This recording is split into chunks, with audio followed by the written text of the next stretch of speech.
Hello दोस्तों, आप सभी का आपके अपने YouTube channel M academy with Vipin sir में स्वागत है और मैं विपिन यादव।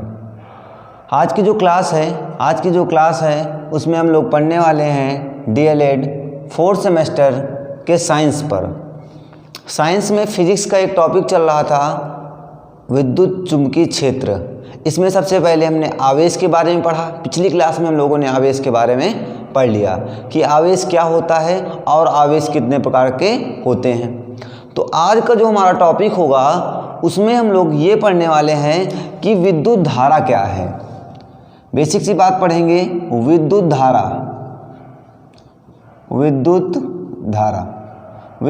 को क्या बोलते हैं? Electric current. आइए देखते हैं दोस्तों, इलेक्ट्रिक करंट क्या होती है। इलेक्ट्रिक करंट क्या होती है इस बात में आइए चर्चा करते हैं। सबसे पहले देखते हैं कि इसका फार्मूला क्या होता है। धारा बराबर होता है आवेश बटे क्या होता है? समय। या धारा को हम लोग I से डिनोट करते हैं, आवेश को Q से डिनोट करते हैं और समय को T से डिनोट करते हैं। तो इसका फार्मूला होता है I बराबर Q अपान T। I बराबर क्या होता है? Q अपान T। अब देखिए, इसकी अगर परिभाषा देनी हो तो क्या लिखेंगे? आवेश प्रवाह की दर को विद्युत धारा कहते हैं।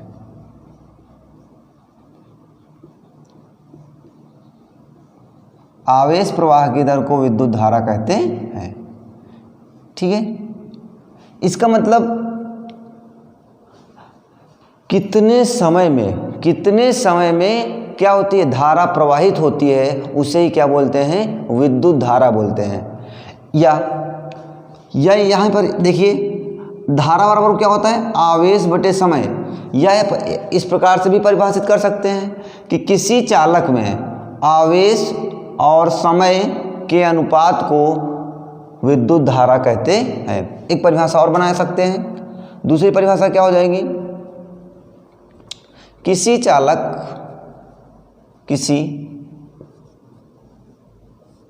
चालक में उपस्थित इलेक्ट्रॉन, किसी चालक में उपस्थित आवेश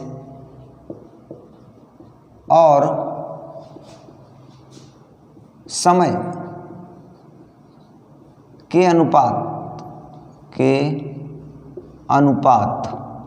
को विद्युत धारा कहते हैं। इसका मतलब आवेश और समय का जो अनुपात होता है वो भी एक प्रकार से क्या कहलाता है? विद्युत धारा कहलाता है। आइए बात को समझते हैं। धारा क्या है? पिछली क्लास में मैंने बताया Q इक्वल टू क्या होता है? N ही होता है, N अपान T।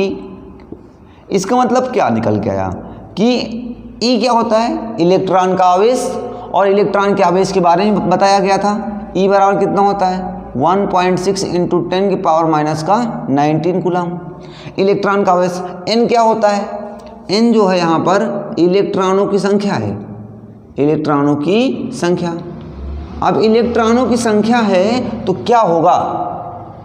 इसका मतलब जो धारा बहती है, जो किसी चालक में धारा बहती है, इसका मतलब हम कह सकते हैं उसमें क्या बहते हैं? इलेक्ट्रॉन्स बहते हैं। क्या बह रहे हैं? इलेक्ट्रॉन बह रहे हैं। इलेक्ट्रॉन घूम रहे हैं, इलेक्ट्रॉन चक्कर लगा रहे हैं। किसी चालक तार में कौन प्रवाहित होता है? इलेक्ट्रॉन प्रवाहित कर होते हैं, या फिर हम कह सकते हैं आवेश प्रवाहित होते हैं। इलेक्ट्रॉन क्या है? एक आवेश ही तो है। इलेक्ट्रॉन एक आवेश होता है, तो इलेक्ट्रॉन क्या करते हैं? उसमें घूमते रहते हैं, चलते रहते हैं और चलते रहते हैं। ठीक है, अब आइए बात करते हैं इसका मात्रक क्या होता है। यहाँ पर देखिएगा, इसका मात्रक क्या होता है? धारा का मात्रक निकालना है, मतलब I।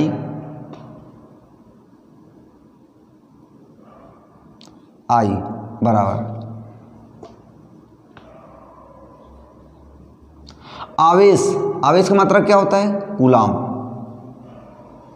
कूलाम होता है। और समय का मात्रक क्या होता है? सेकेंड होता है। तो इसका मात्रक आ गया कि कूलाम प्रति सेकेंड। तो को धारा का मात्रक क्या होता है? कूलाम प्रति सेकेंड। यह इसका एक एसआई मात्रक होता है। एसआई सिस्टम में इसका मात्रक क्या होता है? एम्पियर, एम्पियर, ठीक है। इसे ए से प्रदर्शित करते हैं, इसे सी से और इसे एस से। तो इसका मतलब क्या हुआ? कूलाम प्रति सेकेंड। इसके दो मात्रक हो गए। अगर कहीं पर कूलाम प्रति सेकेंड लिखा हुआ है तब भी वो धारा है, अगर एम्पियर लिखा हुआ है तब भी वो धारा है, ठीक है। तो यहाँ से हम कह सकते हैं कि एक कूलाम बटे एक सेकेंड बराबर क्या कह सकते हैं? एक एम्पियर कह सकते हैं। एक कूलाम प्रति एक सेकेंड बराबर क्या हो सकता है? एक एम्पियर हो सकता है। अब समझिए, अगर t बराबर 1 हो जाए, अर्थात सेकेंड समय क्या हो जाए? 1 सेकेंड हो जाए, और आवेश कितना हो जाए? 1 सेकेंड हो जाए, तो क्या होगा? अगर 1 होगा तो एम्पियर भी कितना हो जाएगा? 1 हो जाएगा। देखिए यहाँ पर भी 1 और यहाँ पर भी 1, तो 1/1 क्या होगा? 1 एम्पियर होगा। अगर परिभाषा कभी कभी ऐसे पूछ लेता है कि 1 एम्पियर क्या है? 1 एम्पियर की परिभाषा बताइए। देखिए, किसी चालक में एक कूलाम आवेश, यदि किसी चालक में एक कूलाम आवेश धारा 1 सेकेंड में प्रवाहित हो रही है तो उसे हम लोग क्या बोलते हैं? 1 एम्पियर धारा कहते हैं। क्या? यदि किसी चालक में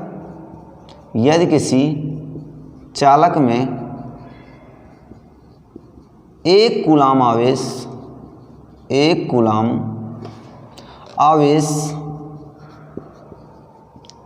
1 सेकेंड में प्रवाहित हो तो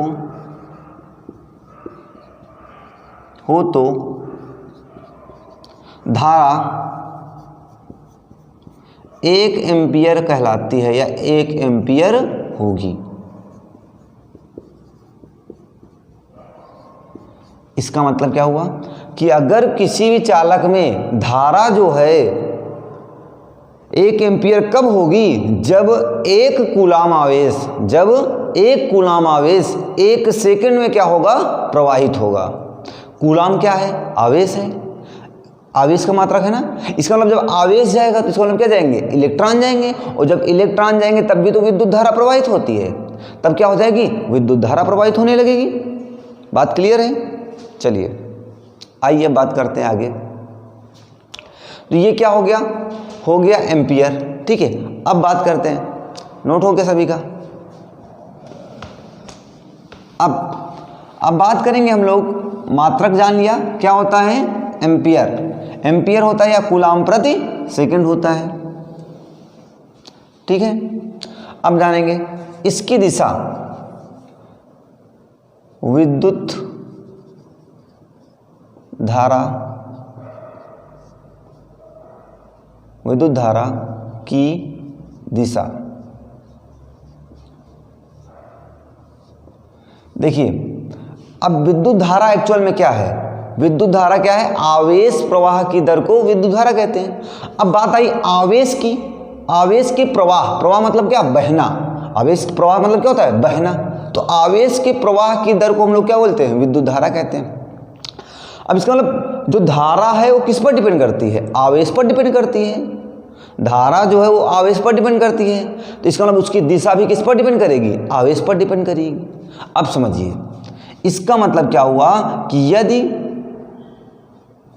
आवेश, अब बात आई आवेश की, तो आवेश 2 प्रकार के होते हैं। कौन कौन से? एक धनात्मक होता है और एक ऋणात्मक होता है। अब समझने की कोशिश करिएगा। इधर मान लीजिए कोई एक चालक तार है, ठीक है। ये एक कोई चालक तार है। आपने देखा होगा तार हमेशा कैसा होता है? बेलनाकार होता है। तार हमेशा ऐसा ही तो होता है, थोड़ा सा मोटा है मार्कर, तार ऐसा ही तो होता है, लेकिन आगे जब उसको काटो तो आगे क्या होता है, बेलनाकार होता है ना, गोला गोला होता है, इधर भी गोला होता है और बीच में क्या होता है, लंबाई में होती है। तो क्या होगा, बेलन के आकार का होता है। तो हम मान लेते हैं। अब मान लीजिए इलेक्ट्रॉन इधर जा रहे हैं, इधर क्या जा रहे हैं, इलेक्ट्रॉन, या आवेश की दिशा है, ये क्या है, आवेश की दिशा। वो भी आवेश कैसे हैं, धनात्मक आवेश। प्लस आवेश की दिशा अगर इधर है तो विद्युत धारा की भी दिशा क्या होगी, इधर ही होगी। अगर आवेश धनात्मक है, अगर आवेश धनात्मक है तो धारा की दिशा क्या होगी, समान होगी, समान होगी। ठीक है। अब दूसरी बात आती है, यदि आवेश ऋणात्मक है, मतलब क्या, माइनस का है, ऋणात्मक है तो धारा की दिशा विपरीत होगी, विपरीत होगी। कैसे, देखिए, अगर मान लीजिए ये कोई एक चालक तार है, ठीक है, ये कोई एक चालक तार है। अब इस चालक तार में क्या होते हैं, इलेक्ट्रॉन इधर की ओर बह रहे हैं।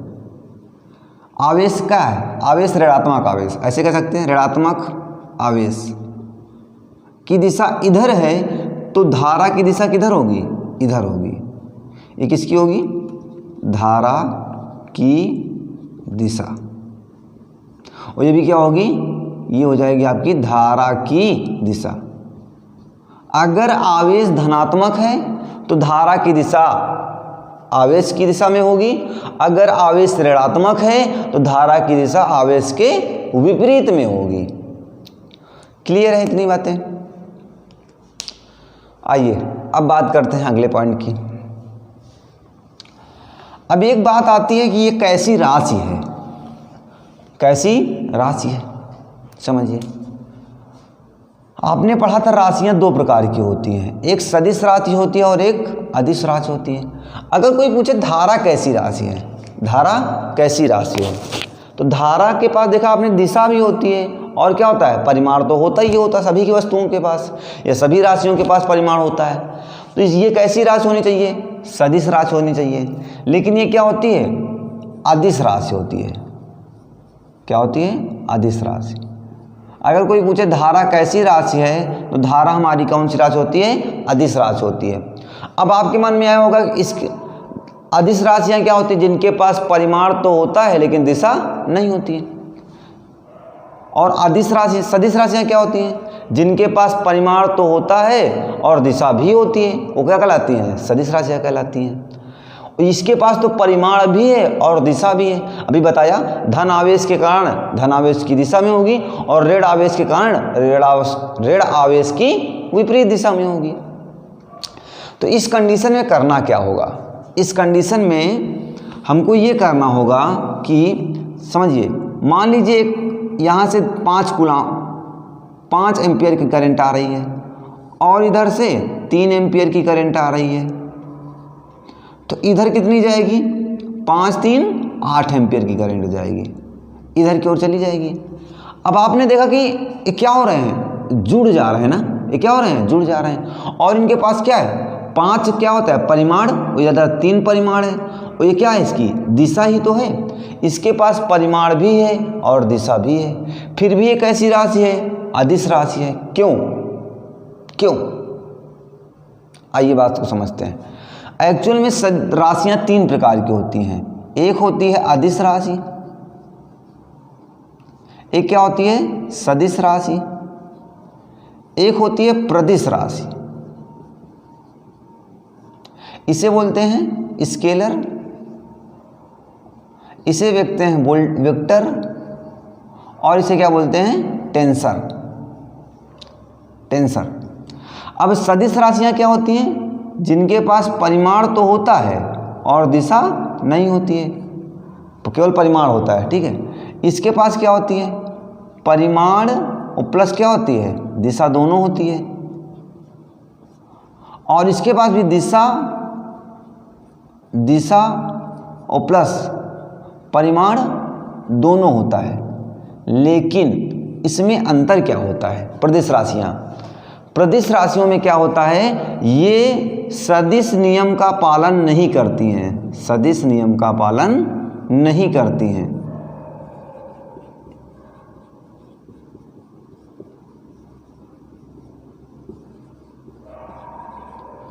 नहीं करती हैं।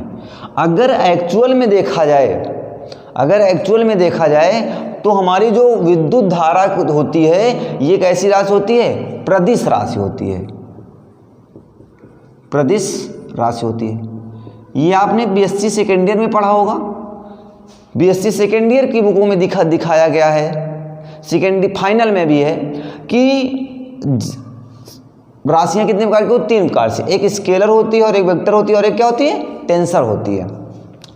जब आप टेंसर पढ़ेंगे तो वहाँ पर बताया गया कि जो करंट है वो करंट कैसी राशि है, प्रदिश राशि है। लेकिन ये राशि हमको ऑप्शन में नहीं दी जाती है।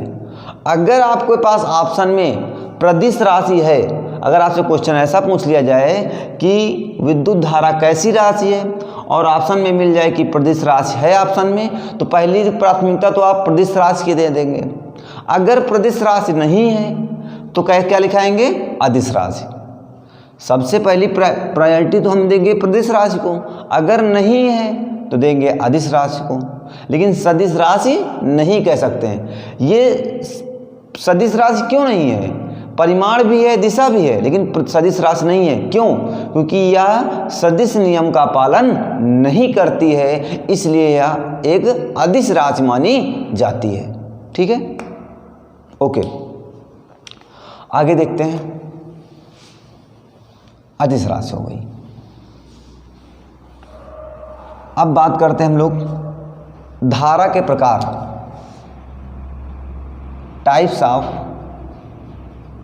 Of electric current, types of electric current. धारा के प्रकार, तो धारा के जो प्रकार होते हैं, धारा के 2 प्रकार होते हैं बेसिकली। एक क्या होती है, इसे लिख लेंगे धारा के प्रकार। जो धारा के प्रकार होते हैं तो धारा के 2 प्रकार होते हैं। एक को बोलते हैं दिष्ट धारा, एक को बोलते हैं प्रत्यावर्ती धारा। प्रत्यावर्ती धारा,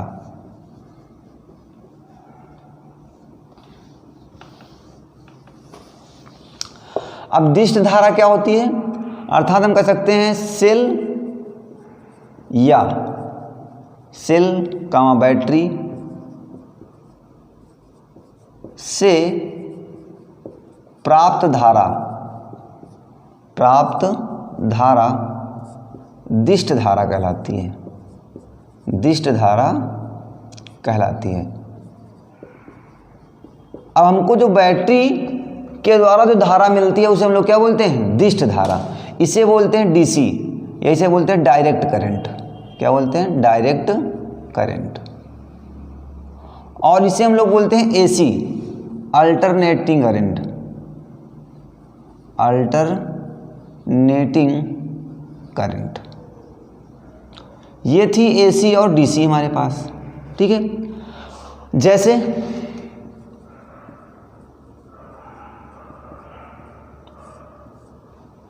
हम क्या क्या बता सकते हैं, बैटरी के द्वारा ऊर्जा हमको कहाँ कहाँ पर मिलती है, बैटरी के द्वारा हमें ऊर्जा बहुत जगह मिलती है। जैसे बल्ब भी जलाते हैं, बैटरी वाले बल्ब अलग आते हैं, बैटरी का पंखा अलग आता है। इस प्रकार से जो भी बैटरी से सेल या बैटरी से चलती है, टार्च सेल से चलती है ना। तो इस प्रकार से हम लोग क्या बोल सकते हैं, ये बैटरी के या दिष्ट धारा हो सकती है। प्रत्यावर्ती धारा क्या होती है, मेंस से, किससे, मेंस से प्राप्त ऊर्जा, प्राप्त धारा को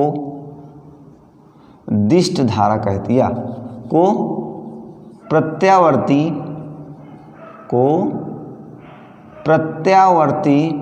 धारा कहते हैं।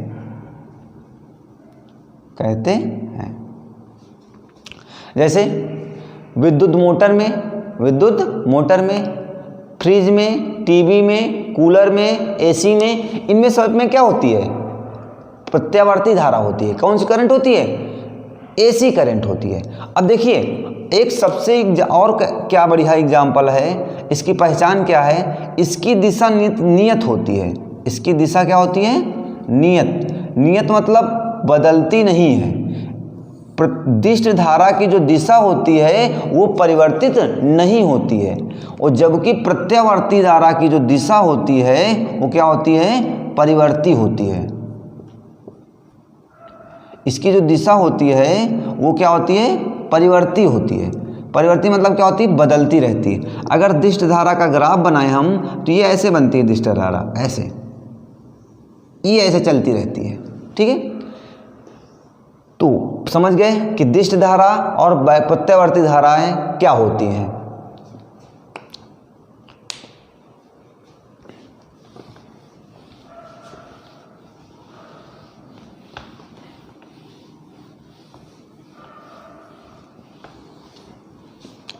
अब हम लोग बात करेंगे विद्युत धारा के खतरों से बचने के उपाय। इसका मतलब आपने देखा होगा कि बहुत सारी घटनाएं विद्युत के कारण हो जाती हैं। व्यक्तियों की मृत्यु भी हो सकती है, विद्युत के कारण हो ही जाती है। कहीं करंट लगने से उस व्यक्ति की क्या हो गई है? मृत्यु हो गई है। एक व्यक्ति था कोई और वो खंभे पे चढ़ा हुआ था और क्या हुआ? मृत्यु हो गई, है ना। इसका मतलब इससे बचना है, आपको करंट से बचना है, इलेक्ट्रिक करंट से बचना है, अर्थात आपको करंट ना मारे। इससे बचने के क्या क्या उपाय सकते हैं? जैसे सबसे पहले देखिए, पहला तो काम यही है, अगर आप बिजली का काम कर रहे हैं तो पहले आप तो आग बुझाने वाले यंत्रों को पास में रखना चाहिए, क्योंकि विद्युत से आग भी तो लग जाती है। आग लग जाती है तो आग नंबर 1 लिख देंगे, आग बुझाने वाले यंत्रों को काम करते समय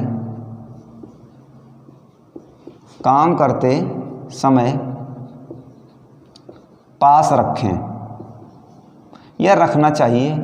ठीक है, रखना चाहिए। दूसरा है ट्यूबलाइट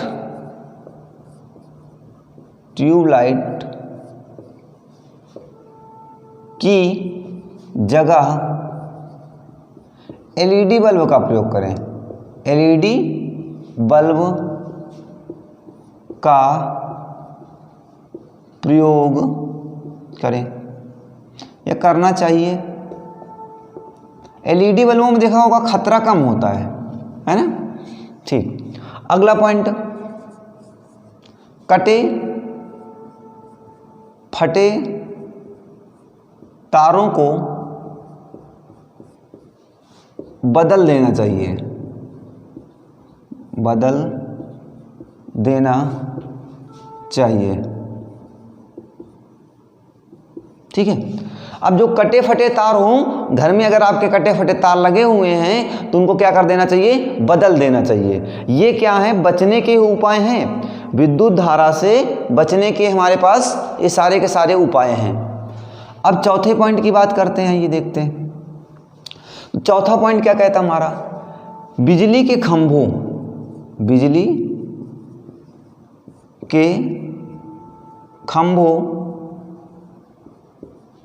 में जानवरों को नहीं बांधना चाहिए। जानवरों को नहीं बांधना चाहिए।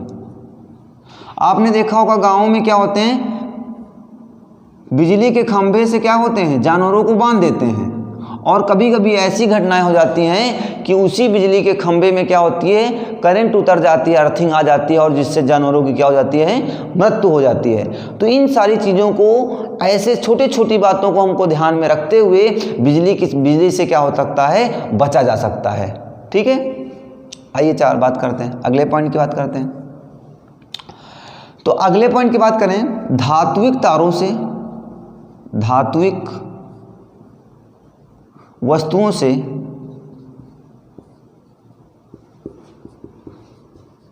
दूर रहना चाहिए। अब इसका मतलब क्या हुआ? इसका मतलब ये हुआ, जैसे लोहा है, एल्युमिनियम है, तांबा है, कॉपर है, करंट इन्हीं में तो प्रोड्यूस हो सकती है। क्या सूखी लकड़ी में करंट तो प्रोड्यूस होती नहीं है? तो ऐसी चीज़ों को क्या करना चाहिए, थोड़ी सी दूर रखना चाहिए, विद्युत से दूर रखना चाहिए। धात्विक तारे, जैसे लोहा है, जैसे तार कहीं पर बिछा हुआ है तो वहाँ पर क्या लोहे की चीज़ें ना रखें तो ज़्यादा ही बेटर है। क्योंकि कभी कभी होता है कि तार थोड़ा सा कट जाता है और उस लोहे में क्या हो जाती है, अर्थिंग आने लगती है, करंट उतर आती है और जिसको आप लोहे को छुएंगे तो आपको करंट मार देगा। ठीक है, तो इन चीज़ों को ध्यान में रखना है। अगला पॉइंट क्या हो सकता है, कटे फटे तारों को बदल देना चाहिए और बिजली के खंभों को नहीं बांधना चाहिए। बिजली खंभा में तारों, जानवरों को नहीं बांधना चाहिए। ठीक है, अब सुनिए, और इसमें क्या लिख सकते हैं, बिजली के खंभे, बिजली के खंभों या बिजली के तारों, बिजली के तारों के नीचे होलिका दहन, होलिका दहन नहीं करना चाहिए, नहीं करना चाहिए। आपने देखा क्या है कि गाँव में क्या होता है कि बिजली के खंभे हैं, बिजली के खंभों के पास क्या होते हैं, कहो होली लगा दें, या बिजली के तारों के नीचे ही क्या होते हैं, होली लगा देते हैं। अब इससे होली लगाने से होता क्या है, बिजली जब आग जलती है तो हो सकता है बहुत दूर तक, ऊपर तक आग चली जाए। आग चली जाएगी तो क्या होगा, बिजली के खंभे में जो तार होते हैं हो सकता है वहाँ से तार क्या हो जाए, टूट जाए। और घटनाएं भी हो सकती हैं क्योंकि लोग होलिका दहन में क्या होते हैं, पास खड़े होते हैं, बहुत सारे लोगों की डेथ भी हो सकती है, झुलस सकते हैं। तो इन चीज़ों को, छोटी छोटी बातों को अपने ध्यान रखना है और इसके द्वारा हम लोग बिजली से बच सकते हैं, अर्थात विद्युत से बचा जा सकता है। ठीक है, चलिए अब इसके बाद बात करते हैं विद्युत धारा का प्रभाव, विद्युत धारा का प्रभाव। अब बात करेंगे इसके बाद विद्युत धारा का प्रभाव, विद्युत धारा का प्रभाव।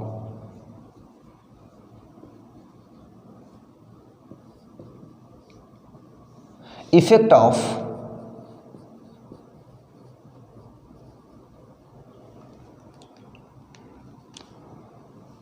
इलेक्ट्रिक करंट,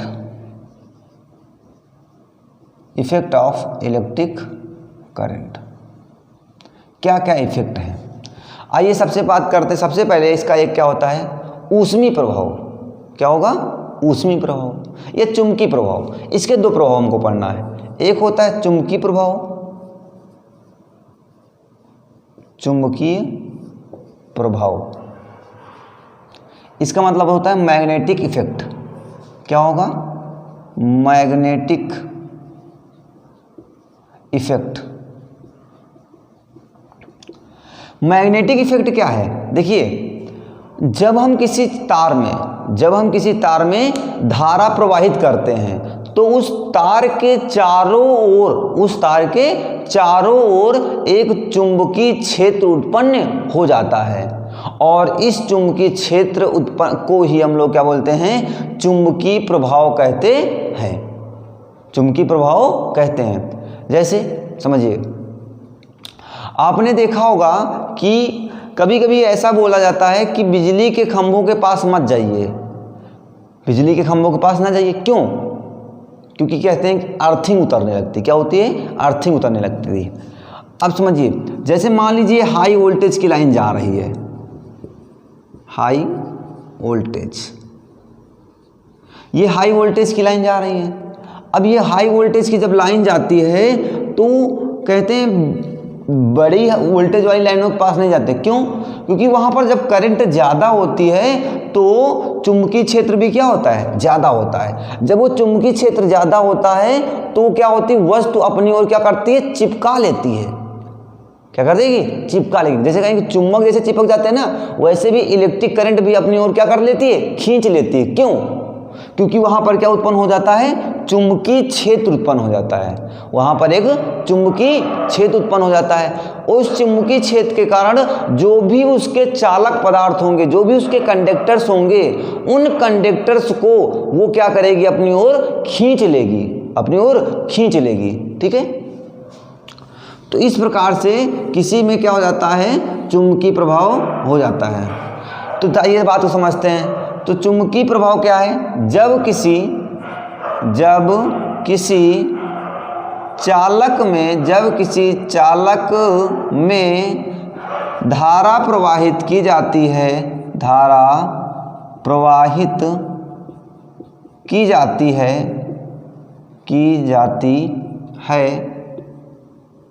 तो उसके चारों ओर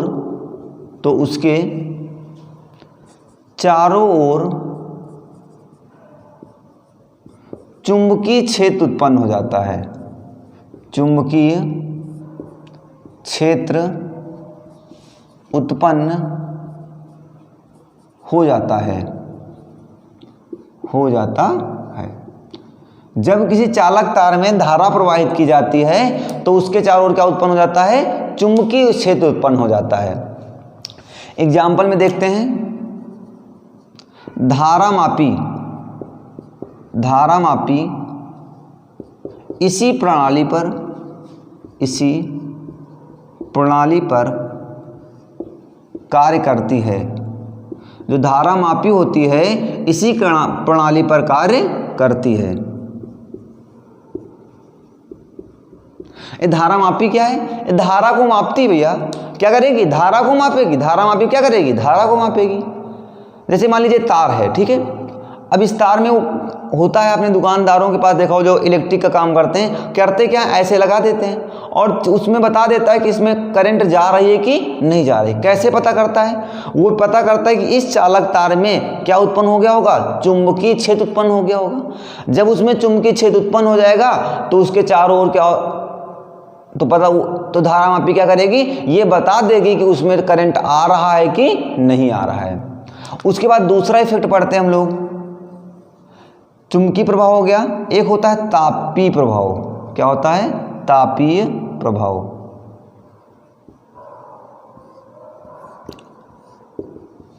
हीट इफेक्ट। ठीक है। अब हीट इफेक्ट क्या है?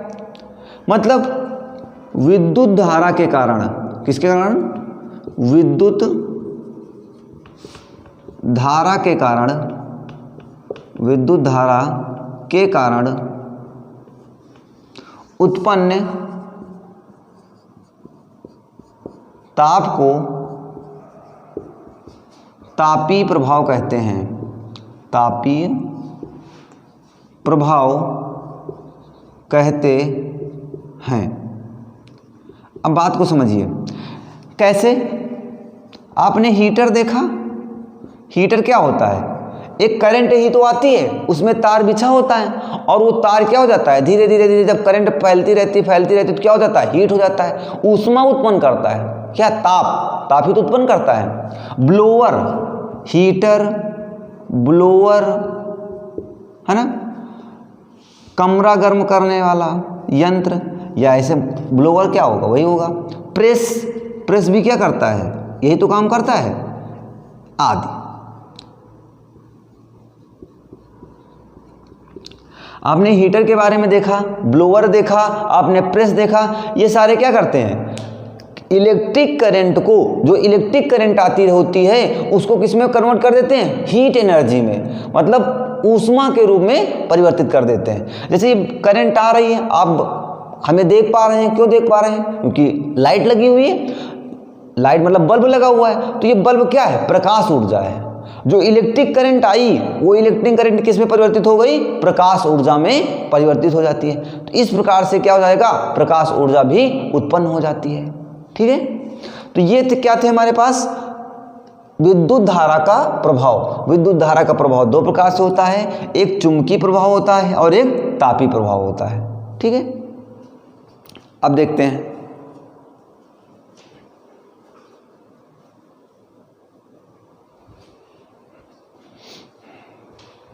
इतनी बातें क्लियर हो गई सभी को? सभी को कोई डाउट है, नोट कर लीजिए। तो अब अगली क्लास में हम लोग पढ़ेंगे विभवांतर और ओम के नियम के बारे में जानेंगे, और उसके साथ साथ हम लोग ये थोड़ा सीखेंगे कि चालक क्या होते हैं, कुचालक क्या होते हैं और अर्धचालक भी क्या होते हैं। तो इन सारी की चीज़ों के बारे में जानेंगे।